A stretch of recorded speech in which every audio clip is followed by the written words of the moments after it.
আজ 2 আগস্ট 2025। দৈনিক যুগান্তরের প্রধান শিরোনাম: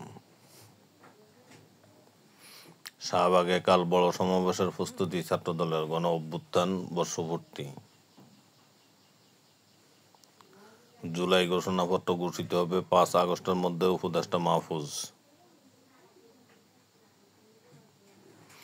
পণ্য রপ্তানিতে 20% শুল্ক অবশেষে সমঝোতা পৌঁছালো বাংলাদেশ ও যুক্তরাষ্ট্র। নির্বাচনে কোরআনের পক্ষের শক্তিকে বিজয়ী করতে হবে, জামায়াত নেতা। শুল্ক কমলে ও চ্যালেঞ্জ কোথায়, কি ছাড় দিল বাংলাদেশ? বিশ্বমানের আইসিইউতে দগ্ধদের চিকিৎসা জরুরি, শ্বাসনালী পড়লেই মৃত্যুর শঙ্কা। 3 বিভাগে ভারী বৃষ্টির আভাস।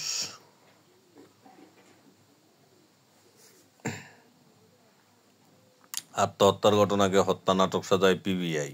তদন্তের পরতে পরতেও ছিল অনিয়ম। কন্ডম ছেলে মৃত্যুর প্রহর গুনছে। স্বেচ্ছাসেবক লীগ নেতার বিপুল বিত্তবৈভব, নিউ ইয়র্কের $7.5 লাখ বাড়ি